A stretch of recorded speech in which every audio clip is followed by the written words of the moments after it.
오늘 토크 회의에는 멋지게 재기에 성공한 정치인 한 분이 나오셨습니다. 이상근 충남 도의원 당선인 모시고 대화 나눠보겠습니다. 안녕하세요. 네, 안녕하세요. 먼저 인사드리겠습니다. 국민의힘 소속 홍성군 제1선거구 도의원 당선자 이상근입니다. 반갑습니다. 일단 축하부터 드리겠습니다. 감사합니다. 재기에 성공하셨습니다. 네, 감회가 다른 당선 때보다 더욱 남다를 것 같은데 어떠세요? 네, 그렇습니다.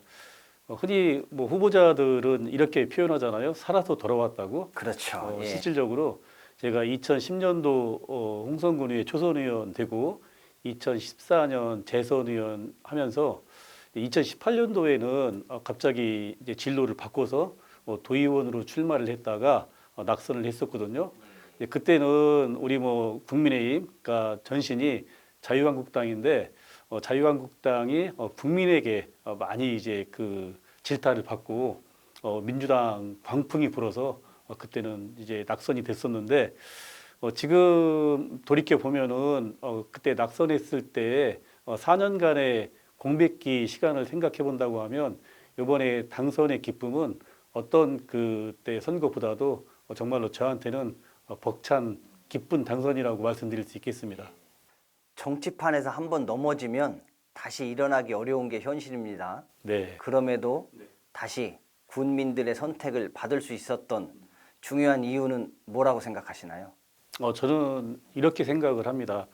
이제 초선에 도전하는 사람은 그 지역에서 얼마만큼 봉사하면서 살았고 지역민들한테 좋은 이미지를 심어줬느냐에 따라서 당선이 되느냐, 낙선이 되느냐 이렇게 생각을 하고요. 이제 재선 3선에 도전하는 사람은 주어진 임기 4년 동안에 어떠한 그 결과물을 도출해냈느냐 이거에 따라서 유권자들께서 이제 판단을 해주신다고 보거든요. 저 같은 경우는 우리 국민들께 그렇게 나쁜 이미지가 아니었었고, 그 다음에 재선 동안에 의정활동하면서 국민들로부터 나름대로 열심히 했다라는 인정을 받았기 때문에 4년의 공백기가 있었지만 그래도 우리 국민들께서 이상근이 도의원 나왔고 도의원 보내주면 아마 저 친구는 잘 할 수 있을 거야 라고 하는 믿음을 줬기 때문에 제가 이번에 4년의 공백기를 딛고 도의원에 당선이 된 거라고 저는 그렇게 생각을 합니다. 아마 말씀하신 대로 8년간의 의정 활동이 인상적이셨나 봅니다. 이게 4년 공백기 동안 잊혀지기 십상인데 군민들이 뇌리에 계속 기억하고 계신 걸 보면 그렇죠. 유권자들은 이런 말씀을 많이 하세요. 다시 출마를 하게 되면 저 사람이 한 게 뭐가 있지? 이렇게 많이 물어보시거든요. 근데 저는 이제 나름대로 군의원 8년 동안에 우리 국민들에게 저 이상근을 군위에 보내주셔서 8년 동안에 이러한 결과물을 만들어냈습니다라고 자신 있게 말씀드릴 수 있었기 때문에 그런 부분들이 우리 홍성 국민들한테 저 사람은 도의원 보내도 자기 역할을 할 거야 이런 이미지를 심어줬던 것 같습니다. 자, 그럼 이제 군의원에서 네. 도의원으로 몸집을 키우셨는데 역할이 같은 것도 있고 네. 다른 것도 있을 것 같습니다. 당선인 생각은 어떠세요? 어제 어떤 분하고 이야기를 하는데 이제 그런 말씀 하시더라고요. 그분이 보는 이제 시군의회와 도의회의 차이점은 쉽게 얘기하면 시군의회가 편의점이라고 한다고 하면 도의회는 농협 하나로마트 정도 되는 게 아니겠느냐. 이 정도로 이제 규모 면에서도 큰 차이가 있는 것 같고요. 예를 들어서 우리 홍성군의 예를 들어보면 홍성군 1년 예산이 대략 8천억 정도가 되거든요. 근데 충남도 예산은 약 8조 원 정도가 됩니다. 그러면 이 예산의 규모부터 틀리기 때문에 이제 기초의회와 광역의회의 의원들이 해야 될 일들이 너무나 이제 차별화돼 있다. 이런 말씀을 드릴 수가 있을 것 같고요. 어떻게 보면은 군의원들, 시의원들은 스스로가 개척해 나가는 것보다도 협의기관이기 때문에 같이 해나가는 게 많은데 도의원은 스스로 모든 것을 캐치하고 그다음에 공부하고 결과물을 스스로 내야 된다는 것들이 굉장한 큰 차이점이 있는 것 같습니다. 표현이 적절할까는 모르겠습니다만 좀 더 정치인에 가깝다고 보면 될까요? 그렇죠. 어떻게 보면은 그 도의회 도의원은 기초의회 의원들이 생활정치인이라고 한다고 하면 이제 도의회 도의원은 그래도 이제 광역 정치인으로서 어떤 뭐 기초의회와 이제 국회와 중간적인 입장에서 이제 어떤 뭐 정치인이라고 말씀드려도 괜찮지 않을까. 또 그렇게 의원으로서 다가가야 되지 않을까. 그런 생각을 하고 있습니다. 알겠습니다. 자, 그럼 앞으로 도의회에 들어가서 이 일만은 꼭 해보고 싶다. 그런 일 혹시 있으십니까? 네. 역시 뭐 도의회 도의원의 역할은 이제 크게 볼 때는 이제 220만 충남 도민들이 이제 행복하게 살 수 있도록 도정을 견제하고 감시하는 일이 있을 테고요. 또 하나는 이제 저 같은 경우는 홍성 구민들이 도의회에 가서 또 홍성의 이익을 잘 대변하라고 보내주셨기 때문에 홍성을 이익을 대변할 책임도 있다고 보거든요.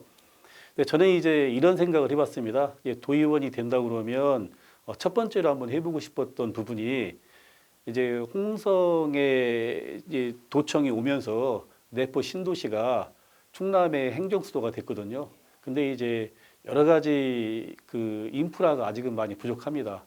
이제 그 중에서도 가장 내포에 계신 도청 신도시 주민분들께서 괴로움을 당하시는 부분이 홍성의 최대 축산 농장인 사조농산이 있습니다.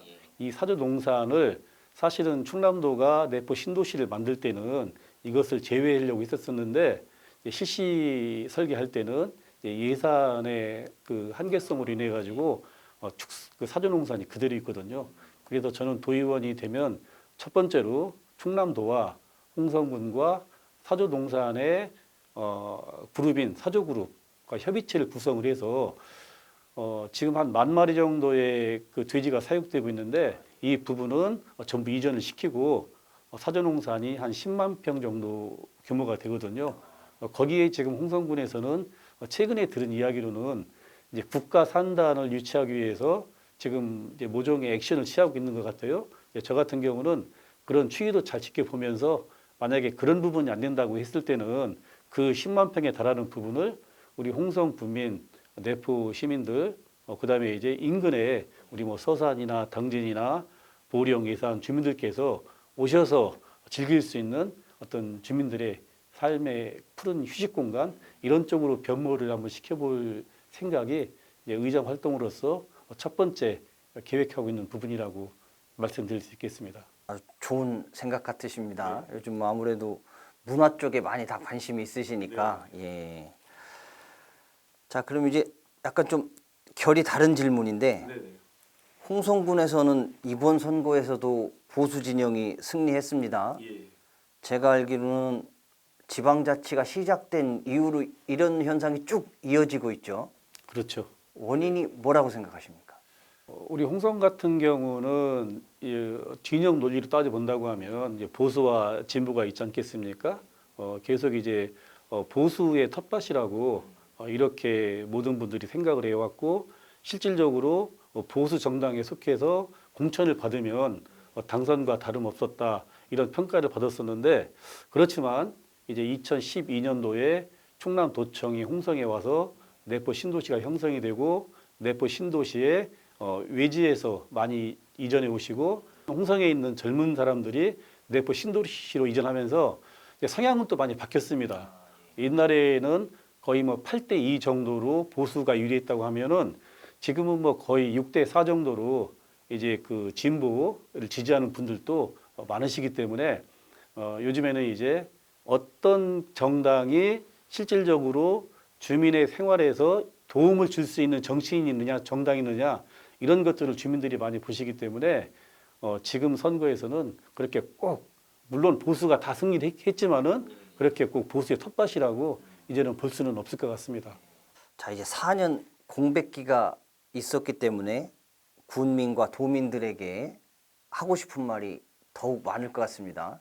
이 자리에서 한번 해주시죠. 제가 2014년부터 2016년까지 홍성군의 의장을 했었거든요. 이제 그때 이제 홍성군청 대강당에서 국비 확보 전략회의를 이제 군수님, 국회의원님, 그다음에 공무원분들, 의원들 다 같이 했던 그 기억이 납니다. 끝나고 이제 저녁을 먹으러 식당을 갔는데 옆에서 이제 군수님하고 국회의원님하고 하시는 말씀이 뭐라고 말씀하시냐면 정치인은 떨어져 봐야 진짜 정치의 참맛을 알고 정치인으로서의 한 단계 성숙된다 이런 말씀을 하시면서 근데 그때는 저는 떨어져 본 경험은 없었거든요. 이분이 첫 예, 낙선이셨군요. 예. 그때 이제 저를 그 우리 지역의 국회의원님께서 실컷 쳐다보더니 아 그렇다고 저기 이 의장한테 떨어져 보라는 거는 아니야 이런 말씀을 하셨는데 제가 2018년도에 낙선을 하고 이번에 이제 다시 그 성공을 했지 않습니까?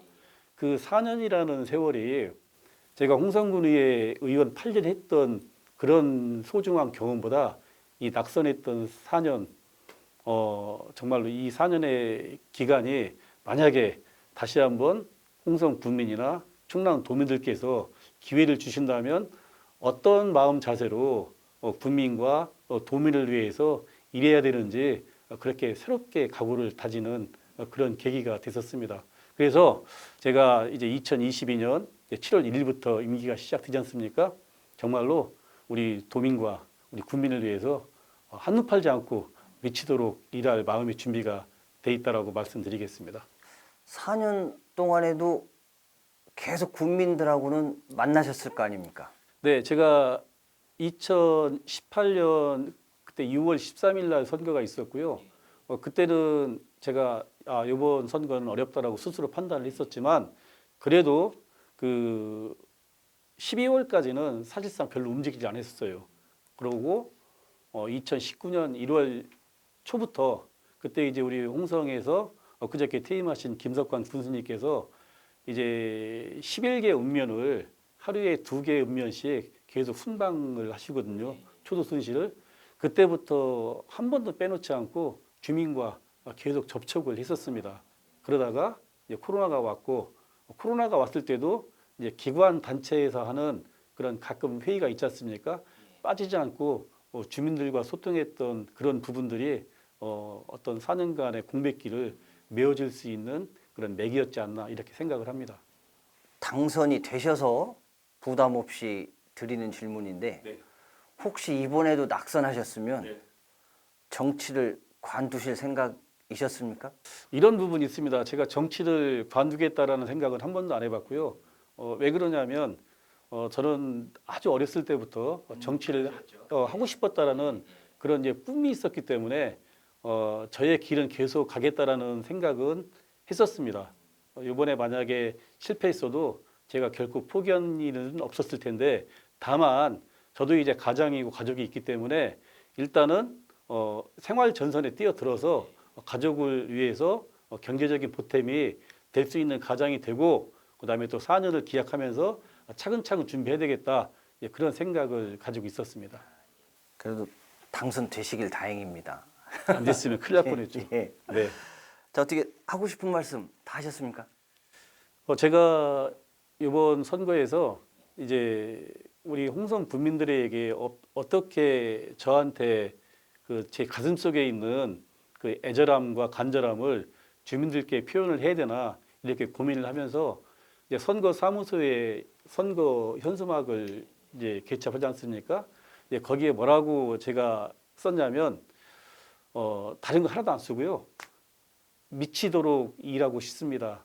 요거만 딱 써놨었습니다. 인상적이셨네요. 예, 그래서 나중에 이제 후일담이지만 우리 주민들께서 저렇게 일하고 싶은데 일하고 싶은 사람을 시켜야지 누구를 시키겠냐 이런 말씀들을 굉장히 많이 하시더라고요. 그런데 이제 요즘에는 이제 당선이 됐지 않습니까? 인사하러 가면 뭐 우리 유권자들이 그런 말씀하세요. 이제 미치도록 일하는 것만 남았습니다. 이렇게 웃으시면서 말씀하셔서 저도 말씀을 드립니다.